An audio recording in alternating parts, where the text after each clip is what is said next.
The docking bay of Argosy Gate hummed like a cathedral organ, layers of machinery and cadet chatter weaving into a restless fugue. Lieutenant Junia Vale stepped off the shuttle ramp, shoulders squared, boots ringing on alloy tiles polished mirror bright. Above her, a scanner bar swept a pale beam across her body. It paused, flickered once, and blazed crimson. A glyph shimmered in the air like a sentence handed down. Earthborn, do not engage. A wave of laughter rolled through the gathered cadets. A reptilian cadet tapped his friend's arm and hissed, "Told you, it lights red for every one of them." Another mimicked a punch into his palm. An avian figure detached from the group, slender, feathers glinting blue in the dock's artificial light. She spread her wings just enough to display span and rank pins. "So it's true. The scanner spares us the trouble of testing your temper. Earthborn are warned by machine because they can't govern themselves." Junia halted beneath the glyph, crimson light bleeding over her visor. She did not flinch. She raised 2 fingers to the scanner in a precise salute, then lowered her hand and met the cadet's gaze. "Good," she said. "Fewer accidents while I'm busy saving your lives." The cadets laughed again, but unease threaded the sound. A few glanced upward at the balcony where Commandant Sorexor observed. His eyes, dark as old obsidian, revealed nothing. Junia carried on, crossing the bay with measured steps, boots echoing. She didn't speed up. She didn't look back. The laughter drained into whispers. The lecture hall smelled faintly of ozone and recycled air. Dozens of cadets settled into tiered seats, wings, scales, and fur brushing against the alloy benches. They carried datapads, polished armor plates, ceremonial blades, everything but patience. Junia keyed the console at the front. A hollow flared, projecting diagrams of air hoses, ropes, and zero-G maneuvers. Primitive tools compared to their sleek drones and powered exos. "I'm Lieutenant Junia Vale, Terran Commonwealth. Your syllabus is non-linear rescue tactics. You'll learn how to keep people alive when your doctrine collapses. Because it will." Murmurs. Someone in the back muttered, "Old world improvisation." Junia let the words hang before continuing. "You'll learn rope codes, shared air drills, and hand rescue pivots. You'll fail at first. That's fine. Failure here beats failure in vacuum." The avian cadet from the dock, Junia Vale, she remembered from the roster, rose to her full height, feathers rippling. "With respect, Lieutenant, Concordium doctrine already prepares us. Earthborn chaos only embarrasses the gate." Junia's eyes flicked to the balcony where Sorex now loamed, arms folded. Perfect. He wanted this. She folded her arms behind her back. Concordium doctrine assumes order. Fires, decompressions, and swarm raids don't read your manuals. I'm here because your instructors know that. Katheri's beat clicked. If you're so confident, prove it. Face me in an honor trial. Unless the scanner was right to forbid it. The hall stilled. A duel, here and now, would be legal under Evan custom. And Sorex would ever expelled the moment she drew blood. Junia smiled faintly. The scanner's right. I won't duel you. But I'll compete. She tapped the console, switching the holo to a schematic of the station's exterior truss. Rescue drill. No thrusters, no drones, no powered gear. You, me, and the clock. Objective, retrieve the dummy at midspan and return. Alive. Whispers surged. A challenge without combat, technically unassailable. Katheri spread her wings. Accepted. They suited in silence. The airlock hissed open, spilling cold starlight across their visors. The truss stretched ahead like the bones of some vast beast, ribs shining against the curve of the planet below. Junia clipped her rope to the guide ring, tested the carabiner with a practiced tug. 3 tugs means left, 2 down. Don't improvise. The line is law. Katheri gave a sharp nod but said nothing. The hatch opened fully. They launched. Junia moved first, boots locking, ropes sliding in practiced rhythm. She used body torque, elbows and knees anchoring, momentum carrying her forward. No wasted thrust, no wasted air. She counted her breaths. Behind her, Catheri bounded with athletic grace, wings flaring against vacuum. She covered distance faster but with less control, each move scattering glittering ice crystals from her joints. Halfway across, the training drone guarding the dummy malfunctioned. It jerked, spun wildly, and smashed into Catheri's rope, snapping the tension. She flailed, momentum carrying her into open void. "Hold still," Junia barked. She braced her boots, clipped her secondary line, and flung it outward. The rope arced, a silver line across the stars. Catheri's talons closed around it. Junia hauled, arms burning, until the cadet thudded against the truss. She locked the line, pressed her helmet against Catheri's, and shouted through short-range comms. 3 tugs left, 2 down. Learn it now, or next time you're gone. Catheri's breath rasped, pride cracked by fear. She gave a curt nod. Together they secured the dummy and began the return. Junia forced the pace steady, heart hammering, rope taut between them like a lifeline carved from resolve.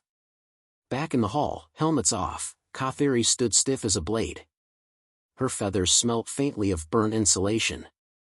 She spoke with clipped formality. "I acknowledge your competence, Lieutenant.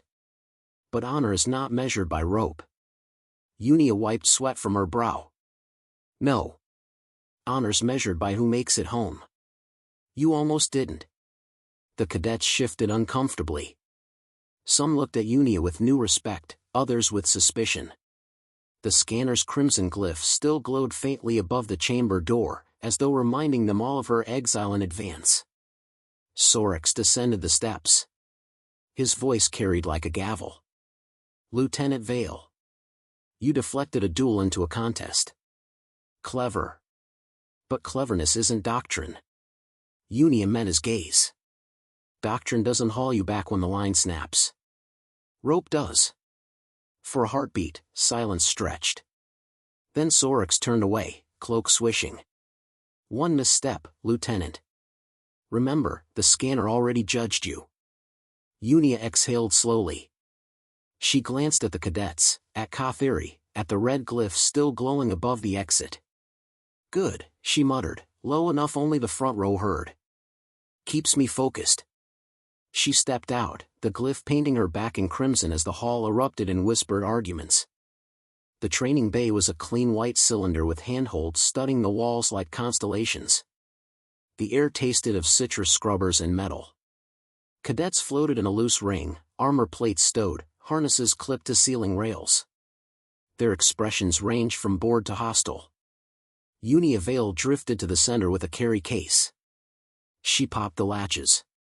Inside lay a neat row of old-fashioned respirators, hoses coiled like sleeping snakes. "Module 1, she said. "Air share. 1 mask. 2 lives." A ripple of unease moved through the group. The Lutrine cadet, sleek, seal gray, raised a paw. "Concordium spec forbids mixed-breath drills outside medical quarantine." "Concordium spec also assumes spare masks aren't fused by heat," Junia said. "Today, we assume nothing. Pair up." Catheri Vale hung back, feathers tight against her spine. When the Lutrine glided toward her, she snapped her beak softly. "I will share with my own kind." Junia slid between them, unhurried.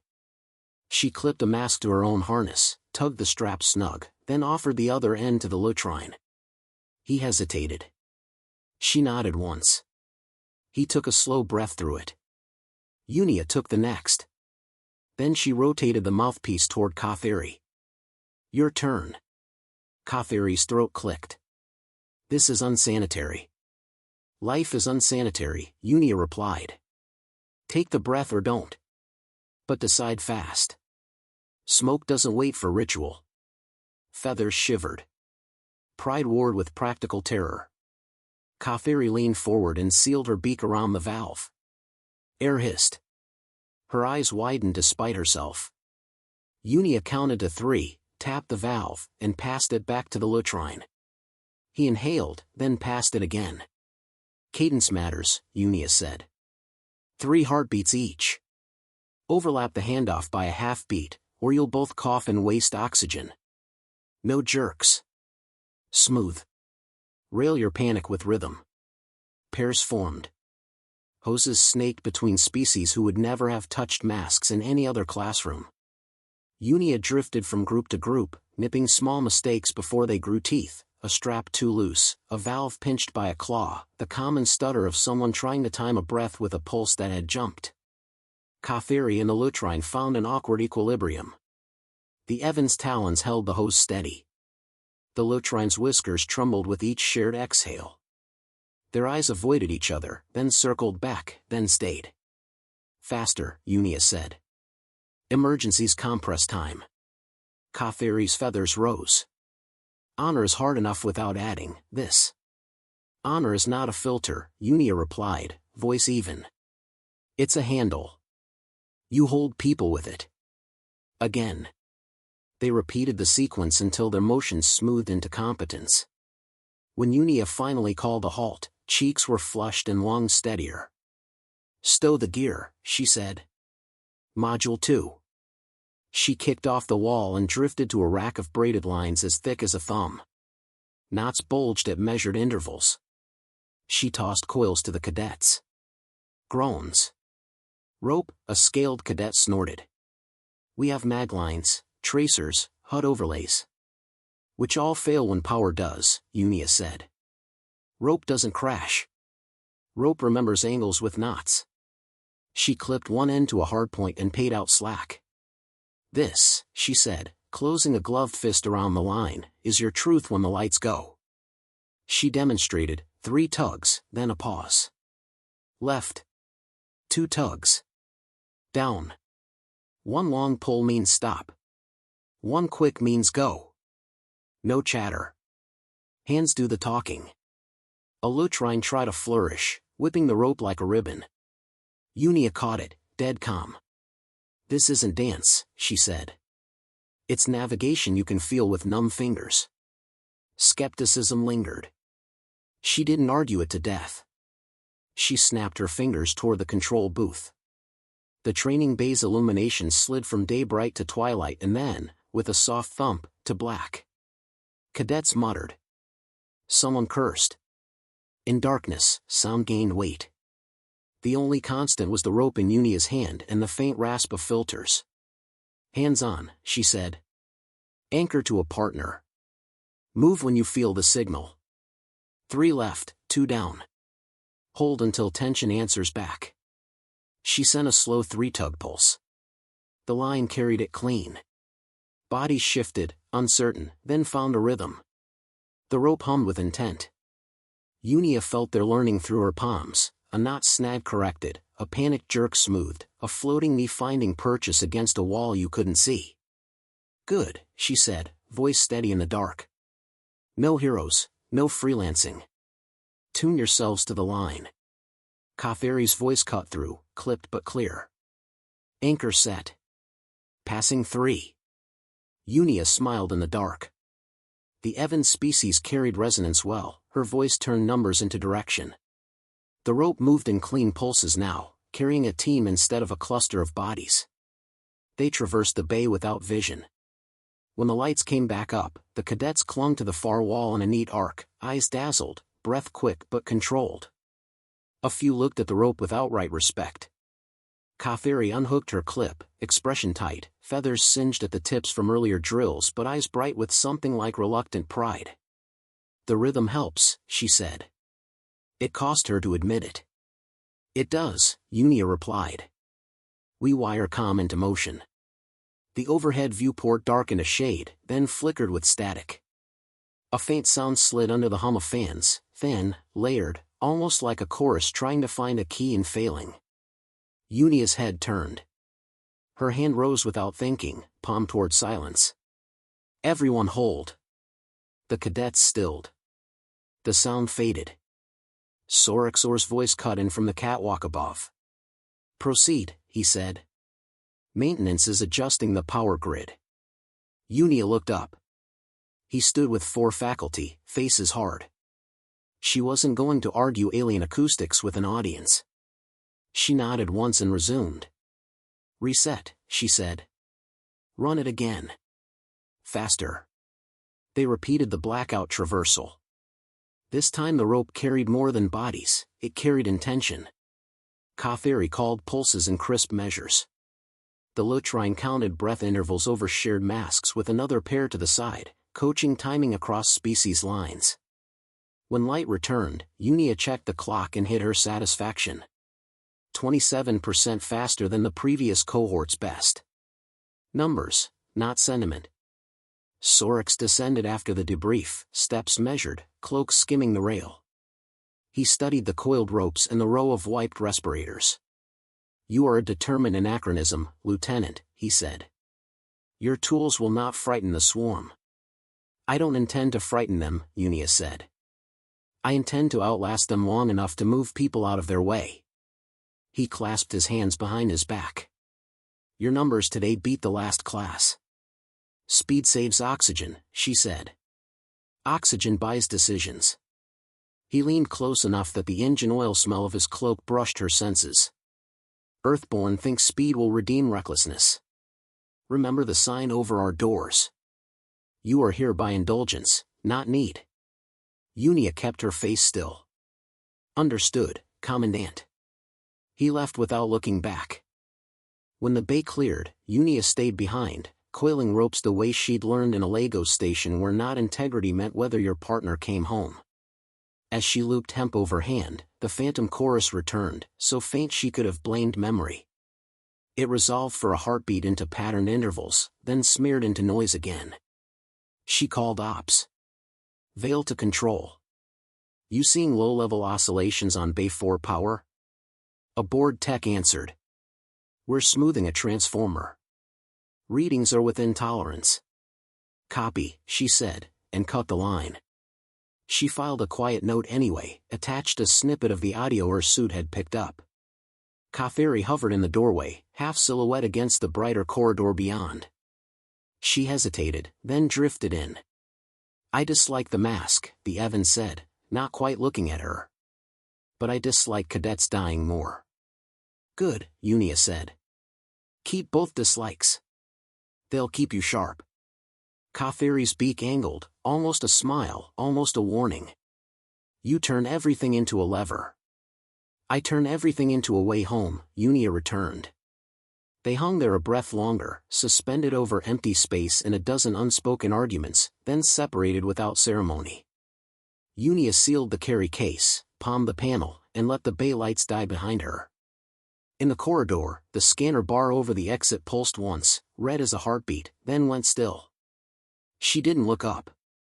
She had drills to rewrite, a report to file that would be ignored, and a chorus in the walls that would not be soothed by policy. The alarm began as a low drone, then sharpened into the rising howl every spacer feared. Emergency lights flooded the corridors in orange pulses.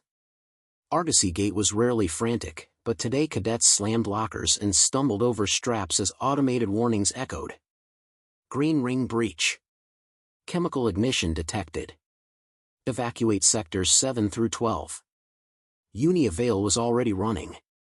Her boots pounded the curved floor, her breath measured, controlled. The green ring meant hydroponics, the station's food and oxygen farm. If fire spread there, it wouldn't just scorch crops, it could choke the station. A squad of cadets clustered by the bulkhead doors. They looked ready to retreat. At their head, HFY Vale stood rigid, feathers puffed in alarm. "Commandant or says containment only," Cantor snapped, trying to sound certain. "We seal and let fire cruise. Containment is a coffin if people are trapped inside," Junia cut in. She slapped the release on a side locker, yanking out emergency gear, coils of hose, foam packs, breathing masks. "Suit up. We go in." "The scanners forbid," a scaled cadet started. "The scanners forbid me throwing a punch," Junia said. "Not pulling someone out of a blaze. That shut them up." She tossed gear to the nearest pair. "Anchor ropes, shared masks if you run short. Stay low, stay fast. Val, your anchor." Katheri's crest twitched, but she took the rope without argument. The bulkhead yawned open.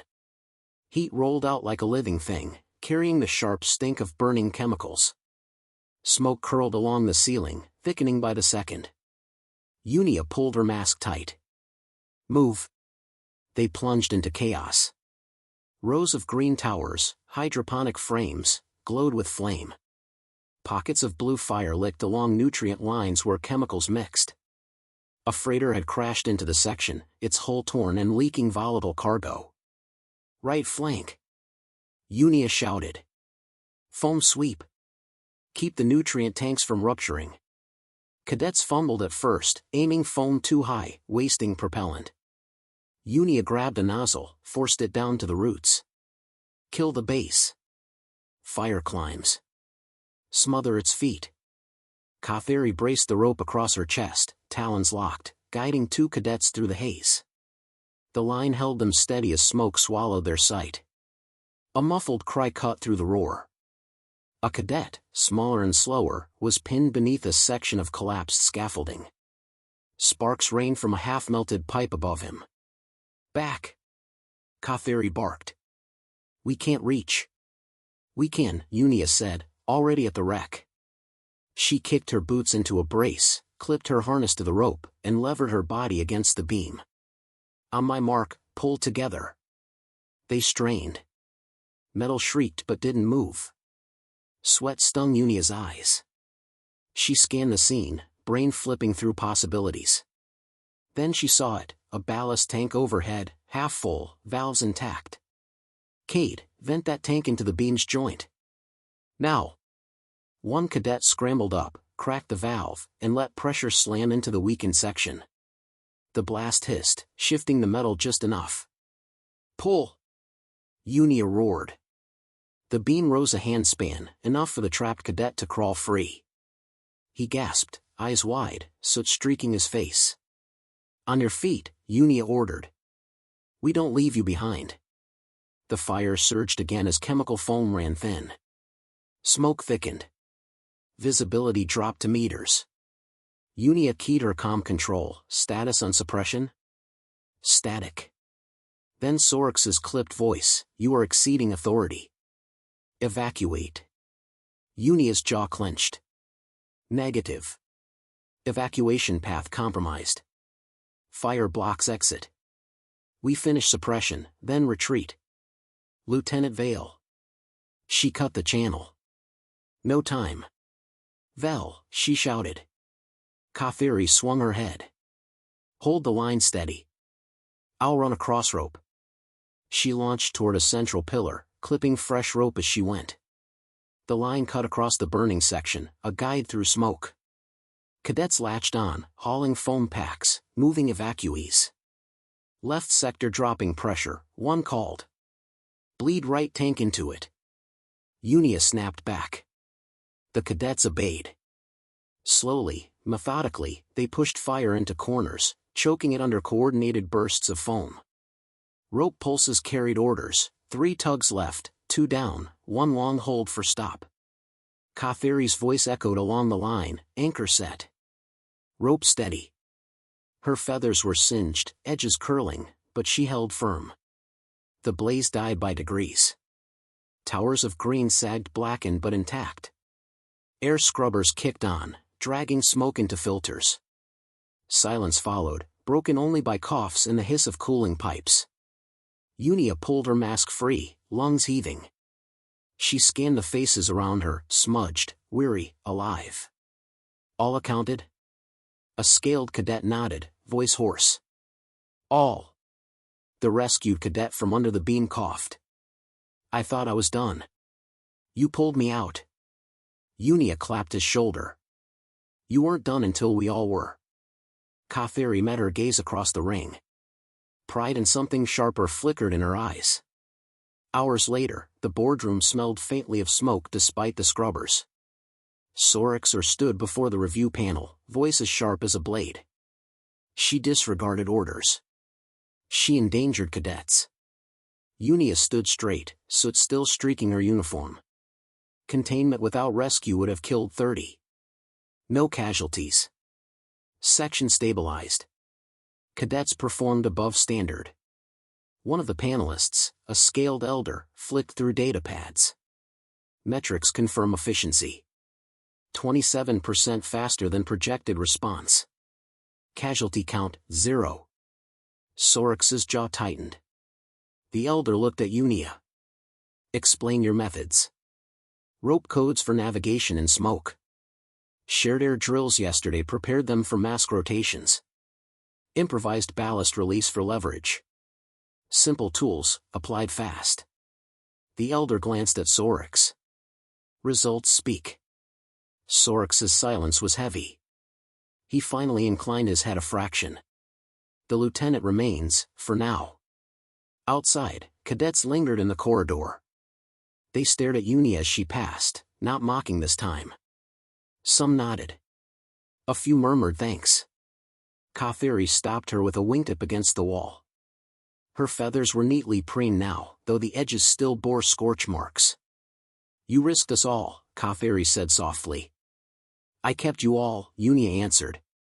Catheri studied her a long moment. Honor held the rope. You pulled. Junia's mouth twitched. Both kept you alive. Catheri didn't argue. She stepped aside, allowing Junia through. The scanner above the hatch glowed crimson again as she exited. Earthborn, do not engage. Junia saluted it with 2 fingers, the same calm gesture as the first day. Her boots rang against the deck as she walked away, cadets' whispers following her. But this time, there was no laughter. Only questions. The station rotated through its false night, bulkhead lights dimmed to a softer blue. Junia Vale sat alone in the cadet canteen, uniform jacket folded on the bench beside her, a cup of bitter stimulant cooling in her hand. The smoke of the green ring fire still clung to her hair and sleeves no matter how much the scrubbers worked. Across the room, a cluster of cadets kept glancing at her, whispers passing back and forth like contraband. Respect now threaded their voices, though pride made them keep their distance. Catheri Vale approached without preamble. She stood tall, feathers sleek, and set a tray down across from Junia. You should not have cut Commandant Orr's comm channel, Catheri said. That is punishable. Junia sipped. So is letting people die when you have a chance to move them. Catheri's eyes narrowed, but she didn't argue. Instead she sat, folding her wings. You made us faster. I will admit that. But Concordium doctrine is built on centuries of conflict. Why should we abandon it for rope and breath tricks? Because the swarm doesn't fight like you train, Junia said. They learn your patterns, then strip them away. You need methods that don't look like doctrine. Catheri tilted her head. You mean chaos. I mean flexibility, Junia said. Chaos kills. Adaptation saves. Before Catheri could reply, the deck vibrated, subtle at first, then a sharp tremor. Every cadet froze. The canteen lights flared red. Emergency, unidentified transmission detected at Verge coordinates. Possible hostile probe. All non-essential personnel remain in quarters. The cadets stirred, eager but unsure. Catheri's feathers bristled. The swarm? Maybe. Junia rose, jacket in hand. She keyed her wrist comm veil to Pilgrim's Wake. Prep for launch. The duty officer's voice crackled. Lieutenant, you don't have clearance. I'm faculty, Junia cut in. Launching under training prerogative. Stand by. Catheri half rose. You would take a ship without sanction? Not take, Junia corrected, already moving. Borrow. The Pilgrim's Wake was a compact Terran corvette with its paint dulled by years of service. Her hull bore scars patched by human hands, motto scrawled above the lock in uneven strokes, if you can walk, you can carry. Junia strode onto the bridge. 2 cadets had followed, Catheri, and a lutrine with wide eyes but steady hands. Strap in, Junia ordered. This is observation only. No weapons unless I say. Catheri bristled. Commandant will expel you for this. Not if we bring back proof the swarm is here. The Corvette detached with a low thrum, gliding free of the gate's dock. Engines lit, pushing them into the black toward the sable Verge. Minutes stretched. The viewport showed only stars and the faint shimmer of station lights behind them. Then sensors pinged. A lifeboat drifted against the curve of a broken asteroid, beacon stuttering weakly. The Lutrine leaned forward. Survivors aboard. Faint biosigns. Catheri hissed softly. It could be bait. Unia's eyes stayed on the board. It is bait. The question is, for who? She toggled scanners to passive. A second signal appeared, barely above noise. A pod of metallic nodes drifted in formation nearby, silent, waiting. Catheri's wings flexed. Cantor. Junia nodded once. Seed nodes. Recording our response times. If we bring in heavy weapons, they'll map the tactics. So we leave the lifeboat? The Lutrine asked, voice tight. Junia shook her head. No. We take it without giving them what they want. She keyed the Corvette's venting system. Flood port ballast tanks with cold foam. On my mark, we'll sweep the nodes. Catheri's feathers rose. Foam? Against drones? Not to fight. To blind. Foam's messy. It scrambles their readings. She tapped the console. The Pilgrim's wake rolled gracefully, tanks opening like gills. White mist burst across the void, thickening into a frozen cloud that wrapped the silent drones. Sensors blurred. Now, Junia said. They nudged closer, engines whisper quiet. The lifeboat loomed, battered, hull scorched. Junia extended the grappler, eased it around the pod, and drew it gently into the hold.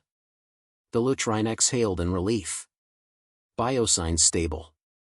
Catheri's eyes narrowed at the blanketed drones. They will sing when they break free. Not if we shut the door, Junia said. She triggered the secondary cargo bay, an isolation chamber layered with sound-dampening plating. Seed nodes go in there. Silent cage. They can hum all they want, nobody hears. The cadets watched as the ship sealed its catch. On the return vector, Catheri broke the silence. You risked the wake for a handful of strangers. Junia glanced at her.